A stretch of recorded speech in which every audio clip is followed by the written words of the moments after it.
Welcome, ladies and gentlemen, to another edition of Brownsville Matters. I'm your host, Dr. W.F. Strong, and this morning I have Joseph Hernandez, Yes, right? Sir. Yes, sir. And we're talking home improvement. Exactly. You must be the most sought-after man in the world. I know everybody who has a house are always, talking to their neighbors. Say, do you know someone who can, fix my electricity problem? Or do you know someone who can add a room to my house or build a fence or fix my plumbing, et cetera, et cetera? So do you do all of that? Yeah, technically that's basically what we do. A lot of I've veered into design, and I'm enjoying that greatly. But yeah, technically I'm always the one everybody calls, and and sometimes it's a small job, or sometimes it's really big, and it takes up a lot of time. But it's pretty good. I enjoy it. I remember when I was a kid, I worked for a guy who owned a gas station, and he was a mechanic, and he would tell me, he said, it's the worst thing in the world to be a mechanic because everybody brings you their problems, and not just car problems. Yeah. So they bring you their kid problems, they bring you little medical problems. I remember he said, and if your dog farts wrong, they bring that to me too. So I think you're considered a jack of all trades. Exactly. I wouldn't be surprised if people bring their cars to you or talk to you about their car issues, because the assumption is that if you are mechanically inclined, then you know how to do stuff. Right. Yeah. Maybe even computers too, for all I know. Mm-hmm. Well, they'd lose on that one. But so tell me what you do from fences to furnaces. What is your empire? Okay. Well, technically, I used to do a lot of art design and stuff like that in homes, and I enjoyed doing that for many years. Being from the Valley, back in the 90s and the early part of the 2000s, it was difficult to get people to want to invest in their properties. Have you noticed in Brownsville, there's some people that do invest in their properties, but we are not of a culture that believes that, we have the financial means to invest a great deal of money into the property. We do the regular maintenance, but other than that, to invest large money into it was kind of difficult. I'm starting to see now a lot of people taking more interest now that TV has brought in a lot of shows about design and decorating and repairs and remodeling. And I've always had an interest in that. From an early childhood watching those shows, and so I got into it. Did you watch things like Bob Vila early on? Yeah, I remember Bob Vila, watching him I believe that was in the late 80s or something like that. What did he have, This Old House? This Old House. Oh, yeah, and I used to always be amazed by how they make it look so simple and so easy in a segment, from one face to another in less than 15 minutes it was done. And I thought it would be like that, but no. There's a lot in that 15 minutes, right? Yeah, there's a lot that happens in between, yeah. And I think a lot of the concepts that people have in their mind that, this is easy, you should be able to shoot this out in 2 days or 3 days. Well, it's not that easy, because you never understand what you really have when you're remodeling your home. Yeah. As soon as you want something torn down, what's behind that wall? Yeah. Is that wall? Is there termite infestations? Is there carpenter ant infestation? Or was there just poor building or not to code? What the state would require, being that we're in a hurricane zone area. So sometimes, you have an idea in your mind, I'm going to spend X amount of dollars to get this project done. And, the price was right. I'm going to get to it. I'm going to move forward with it. And then you find out that there's problems, could be structural or infestations of some sort, which also increases your cost, out-of-pocket cost on repairing. I have the perfect story for you. There you go. I had a house where I was just going to take out a southern wall in the kitchen, and actually, I was going to put in a new window. And then when we got into the window, I saw that there was dry rot. And we said, oh, no, we're going to have to replace this. And you got in there and said, no, the whole wall's got to go, floor to ceiling. We got to take the whole thing out. And then you had to have better supports than what it had before. So, what I originally thought was a $500 job turned out to be $8,000. Yeah. Sounds about right. Sounds about right. So sometimes my attitude is, if it ain't broke, don't fix it. Just Exactly. leave it alone. Leave it alone. It just paint it. It'll look fine. And you'd be surprised how many clients, I tell them, that's kind of mold. I don't know if you want to keep that mold there. And they're like, oh no, just put the sheetrock back up. And then I'm like, are you serious? He goes, yeah, just put it back up. It's fine. Oh, we'll live with it like that. Alrighty. So what are some of the things here in the Valley that are common in terms of home improvement? What do you run into all the time that people want to do? I think it's basically just roofing. The maintenance of the home is a big part of it. I don't necessarily do that side of the work. I pretty much farm that out. But I believe that a lot of people, it takes a while for them to develop funds to create and to do big projects. Prices now are outrageous in the lumber industry and construction industry. Everything is very priced. I mean, after COVID, our prices skyrocket between 30 to 40%. I mean, what you would get done for $800, you're going to pay $16 or even more. I went like that. So what I do really notice in this situation that we have now, is that people sometimes don't have a clear understanding on who to hire, how to hire, and what should your expectations be of someone doing work for you. A lot of people feel like, look, well, I pay X amount of dollars. I expect it to be done a certain way. But how do you secure your money? How do you know that the person that you're hiring is actually going to finish the job and is actually going to even show up? I've had cases where people have, put $10,000 down and I'm supposed to be there. They're supposed to be there on Monday and nobody shows up. And you don't know who you hired. A lot of the problem here is poor education on contracting. I mean, you don't have a contract. You don't have any information on the person that you just gave $10,000 to. And that person doesn't show up. And sometimes they're just gone. And they're gone. And they disappear. I don't know if his name was Juan or Hector or John or Kevin. I don't know anything. And it's gone. It's just gone. I know he has a white truck. That's the most you can give as far as that. And I think that the big part of why I wanted to come out today was to share with people some expectations of what they need to know. It is very hard for a lot of families here in the Valley to come up with money to do a project. Right. And so they just, they save or, they use combined income taxes or whatever to do a bathroom or whatever. And what ends up happening is, it doesn't come out the way they want it to.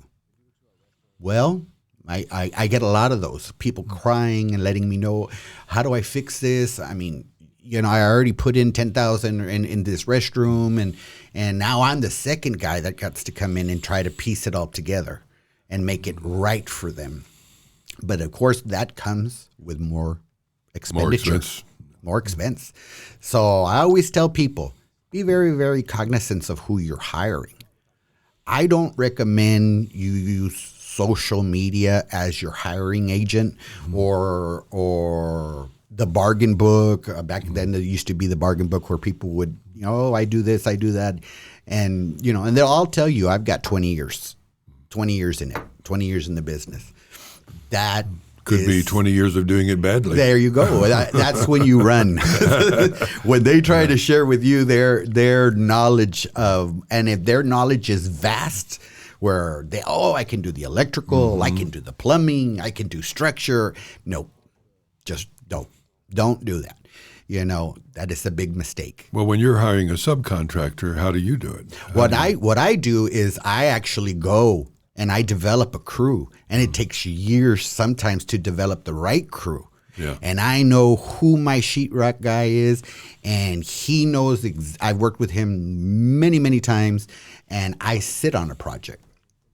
What I mean by sitting on a project is if you are a contractor that just wears fancy clothes and brand new Ford F-150 and he just cruises around and stops every 10 minutes and then he's done for the day with you, then those are the people you do want to stay away from. Yeah. Because if you're not there being an advocate for your client, then there's a problem. I always tell the people that I contract to do the work, I don't work for you. I work for the client. So if I see that you're doing something wrong, don't take offense to me correcting it or having it modified because I don't believe it's done correctly. Yeah. Because bottom line, the money is the client's at work, and I'm not going to allow someone to come in and tarnish the work and the quality of the work and then leave the client in the lurk. Well, that's because great. that's how I make business. That's wonderful. That's how it works. That's the ethical way to do it. Mm-hmm. But for a guy like me, let's say I'm new to the area and I need work done. So what is my route to getting someone I can trust? You said don't use social media, don't use the bargain book. How do I know that I'm getting a good person? That's the first, are they qualified? Are they licensed? They can show this to you. They can say, here's my license. They should. Mm-hmm. I mean, I would. If I'm going to invest that $5,000, $2,000, I want to see that you know something about concrete. You're going to pour concrete. You know? That's a good point. Where do I get recommendations that I can trust? Recommendations are pretty much in this town or in the valley. Really, is really word of mouth. Uh-huh. But I still don't expect people to believe everything that you hear, because your good and what I believe is good is two different kinds of good. Sure. So you run a very big risk if you, and I'm not dogging social media. I mean, yes, there are very good people out there that do very, very good work, that do post their stuff on social media, and it is great. But I can also take a picture and Photoshop it and post it and tell you I made that. To grab you, to get your attention, to collect from you. And they can also buy on social media. They can buy, positive reviews, so exactly. They can get things really slanted. Yeah, in their favor. In their favor, exactly. And everybody is hungry for money. Mm-hmm. In construction, in work like that, and I'm sure now in every industry, it is sales. If nobody's calling me, I don't get paid. You know, and I am the type of contractor that I'm not doing it to make a lot of money and drive a $75,000 truck. I do one job at a time, and I've been doing that for over 10 years.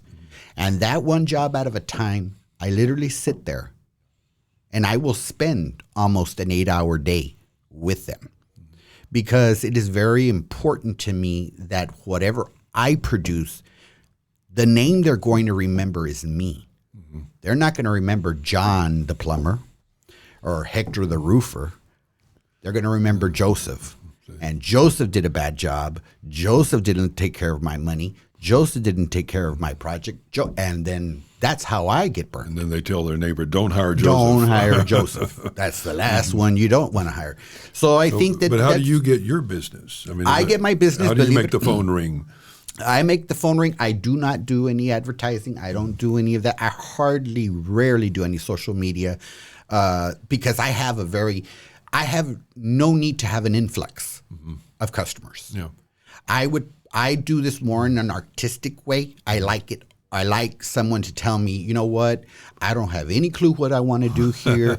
I just know I want it better. And we go from everything from design, color, to structure, to everything. So you're an interior decorator. That is technically how I started. I started that way, and people down here don't want to pay that. But so what I did was I do things differently because I'm coming in with a different artistic background.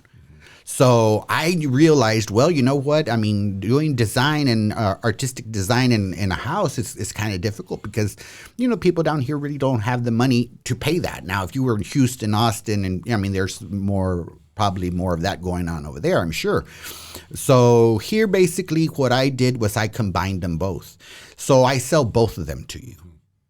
Look, I know that my expectation is very high. I know that I am a very, very easily discouraged in someone's work because I know that the potential is there and I know it can be done. And I know that my vision of seeing things, I know exactly how this is going to come out.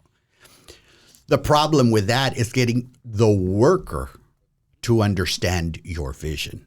So it takes years to develop a crew. Or not necessarily a crew, but the people that I know, this is a guy that does excellent tile work, that I know there is no flaw. I dare them to find a flaw. That is what because I am looking for the flaw. Because for me, it is a personal thing to have it done right, that I can say, I like this so much that I want to move here. You know, I enjoy it. You know, it's nice and it, you know, it's a great experience. So do you get frustrated sometimes when you've done a kind of masterful job aesthetically, and your client doesn't quite appreciate it at the level that you do? Exactly. Yeah. Yes. There, I had. Oh God! But she'd kill me if I tell the story. But I'm going to tell it. But anyway, no names. But I had a client. That one time I was doing one of my first jobs, I mean, you're talking about 12 years ago, I don't know. And she told me, you know, an independently wealthy woman from Harlingen, and she told me, I need you to do this. She didn't introduce herself. She just kind of just frankly told me what she wanted. And not in the sense of what she wanted in design. She just wanted it to look a certain way. Okay. I wanted to look wow. Okay. And I said, well, what is wow to you? You know, I mean, because I have a vision in my mind of what wow is, and someone else is totally different. And then she's like, well, you know, I just, you know, she was very, very around the bush about it, where I really couldn't need. She goes, you just design. That's what I hired you for. You design. And I would be like, okay. So then she left, and then she gave me this credit card, and she said, just put everything on the credit. Oh my goodness! And I was like, this was supposed to be like an interview, not to start today type of. Well, I started, you know, and I was kind of concerned because I didn't know which way to go with it. Do you want black, pink, yellow, orange? I don't know, you know, or what kind of, you know, do you want neoclassic or I have no idea. And she'd come in later in the day, and she would just nod her head, yeah, and then walk off, and never would talk to me. And I sweated so much through that project because all I know is that she was spending a lot of money for the vision that I had, and I didn't even know if that was her vision, right? Yeah, I didn't know it was her vision or not.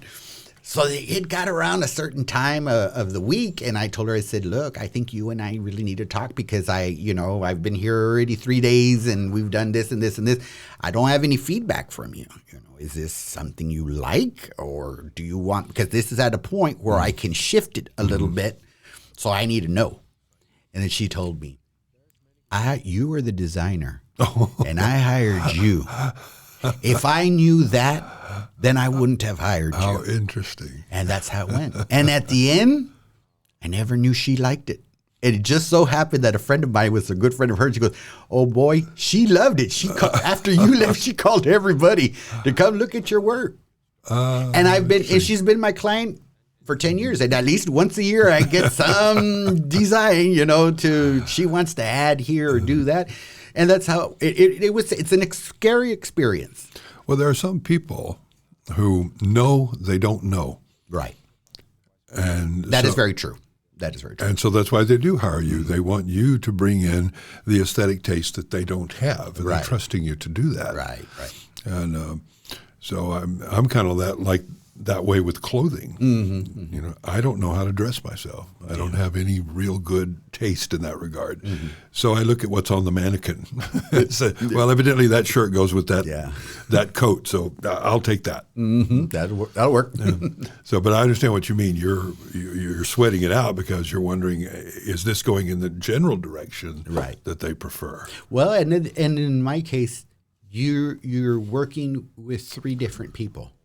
You're working with the client, who is the ultimate person that's going to decide if it's what they want and what they like. Okay. Then there's my vision, and we work together. If that is where she's hiring me to help her with that, then fine. If I feel that she already has a good grasp of what she wants, she don't need that side of my expertise, and then that's great. That's great. Well, then it's a standard job. But then you've got workers, contractors, and other people that you may be hiring to bring in to make this dream a reality. But your vision is very different than the other person's vision. And I think what I want a lot of people or your audience to understand is that you have to be in your house, or someone there, or someone that understands, and go through the legwork with them.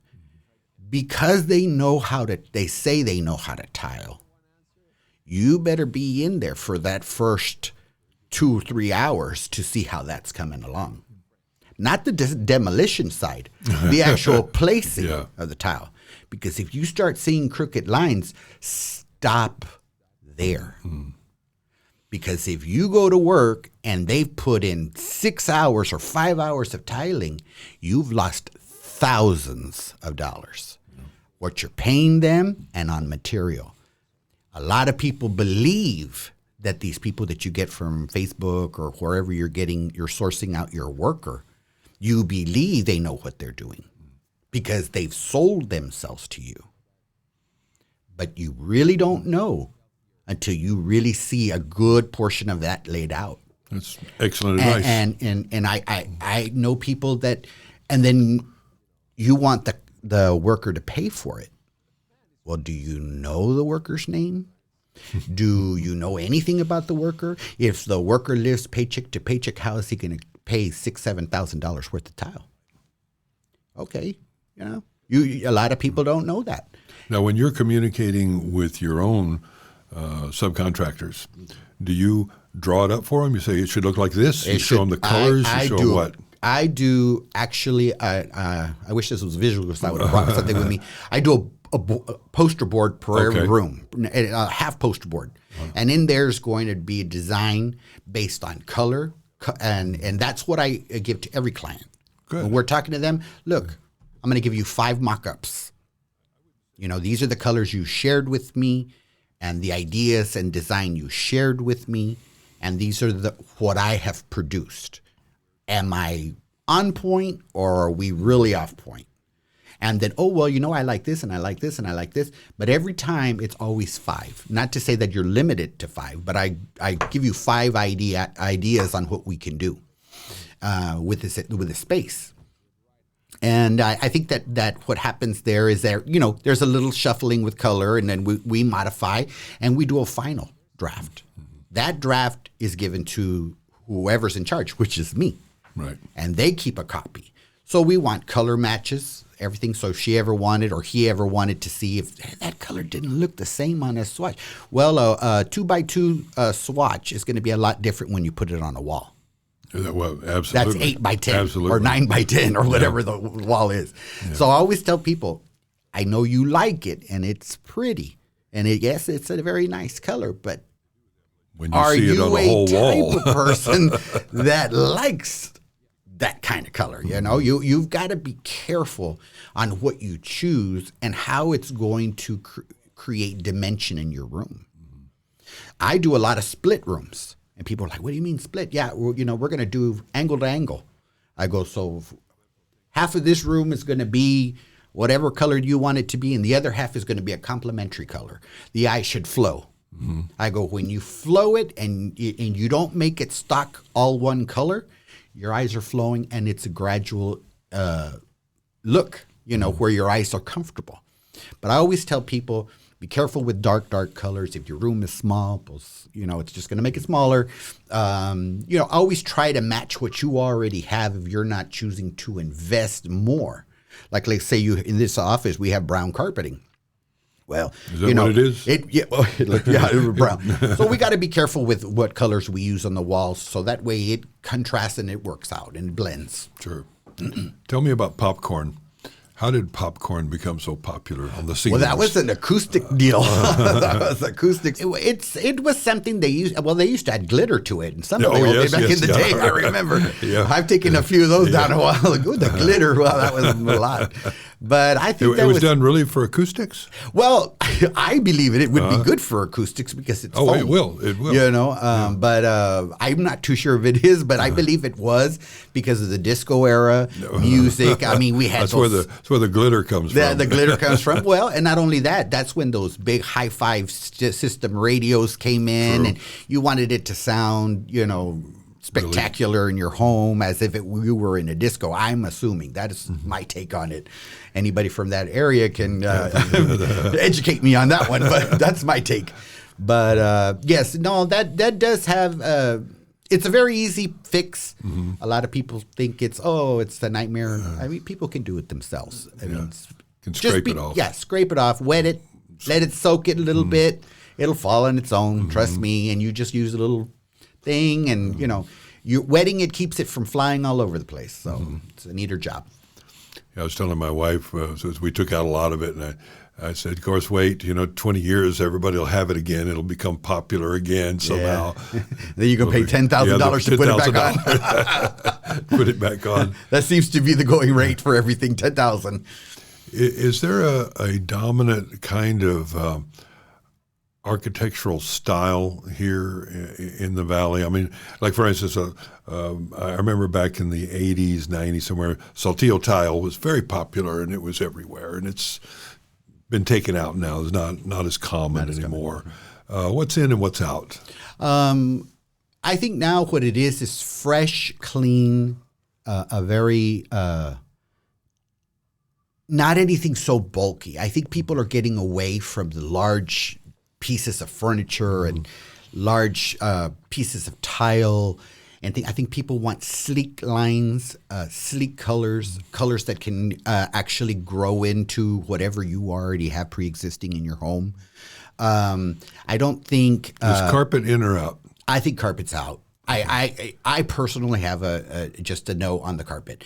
Unless you are a meticulous person and you live on your own and you have no pets, then I think it's great. It's great. But if you are in what we all down here are a livable home where we've got traffic, I don't recommend carpeting. Our moisture levels down here, it lends to molds. It lends to all kinds of allergens and stuff like that affect a lot of people down here. And we already have enough in our area down here. So tile or wood floors? Or either?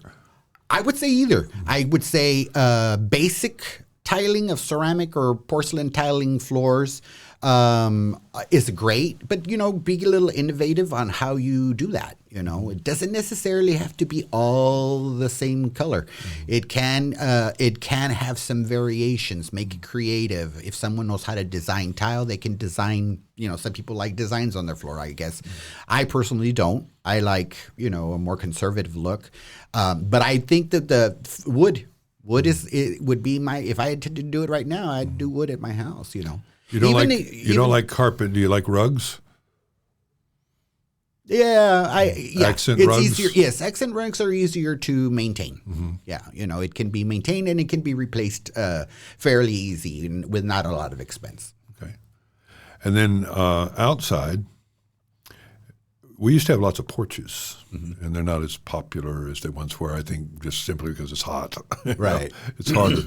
It's harder to sit out on the front porch in your rocking chair than it used to be. Exactly.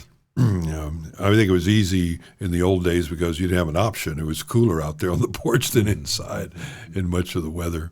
But do you like porches?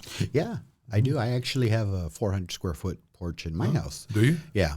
I did that because we always wanted to be out there and eat out there. But of course, now it's impossible to do that.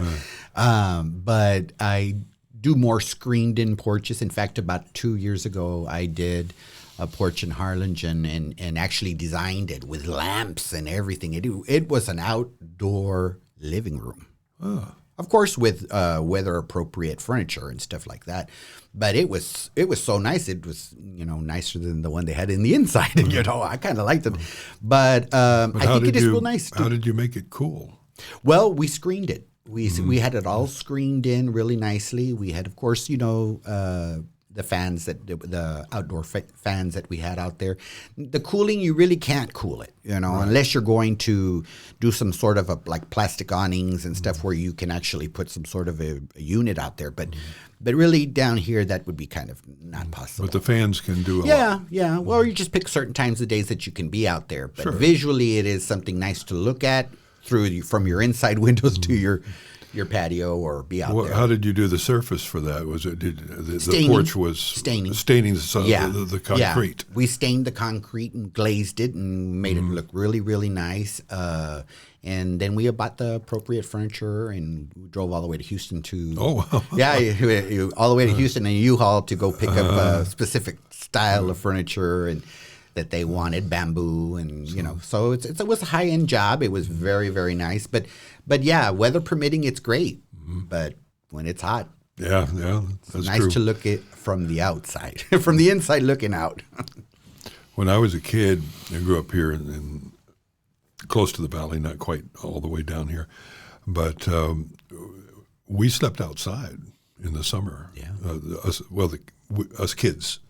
We would sleep outside. I mean, literally outside for 2 months. We would go sleep on the porch because it was cooler than sleeping inside. It was before air conditioning. Yeah. So, and at night you'd often get a breeze, and past about 10 o'clock it would be pretty comfortable. Yeah. Well, nice. That it was amazing. I just had this conversation with my brother the other day. Can you believe Mom and Dad bought this house? They gave them an option to have central heating and cooling. And Mom and Dad bought this house, and they thought it was ridiculous. Why would we need that? And it was like a $500 more, price difference. I was looking at the bill sale, and I thought, wow, for $500. But I guess, $500 back then was a lot of money. You're talking about 1969, but yeah, times have changed, There's a lot of new research done out there on roofing. There is some silicone-based roofing material that you can now paint on top of your roof. It's expensive, but it gives your roof life an extremely better deal as far as years. But it's silicone-based. I wondered if you painted your roof white, if it would help your electricity bill, the reflective nature of it. Yeah, well, it will. I don't know if it's going to be that drastic, but you know what I know does help your electricity bill? What's that? Attic fans. Oh, yeah. A lot of people don't realize that the heat in your attic is also a reason why your house is so hot. Yeah. So you can get attic fans, and they're not even that expensive, that are they turn on and off on their own based on the temperature rising in the attic. But if you have an attic that's going over 200 degrees, I mean, you could just only imagine how your air conditioner is working. All your AC vents are up there. A lot of the times they're not that insulated so great, so you're actually warming the heat in those tubes that are trying to force out cool air. Are those vents? Those fans, are they anchored into the roof, or do they kind of sit on the side and blow air sideways? Yeah. What they do is they have the ones for the roof. I mean, they have them. They call them turtles or whatever it is. The regular ones that we put on top of the roof. Those allow wind flow to come in through whatever's blowing out there, but it's not enough for what we have down here. Last year we had an amazing, unbelievable heat wave summer. It was just bad. It was really bad. I had the highest electricity bill I've ever had this summer, $900, and I've got that problem. I've got the superheated attic. A lot of people with those high roofs. Yeah, that's what I've got. Just not I've a got good a high roof. And so you made me perk up when you said fan. I said, where do you get these? Sell. Yeah, no. Well, I totally do your research. I always tell people do your research on anything that you want to do to your home. Don't just if I leave with anything with telling the people is that do your research. Google.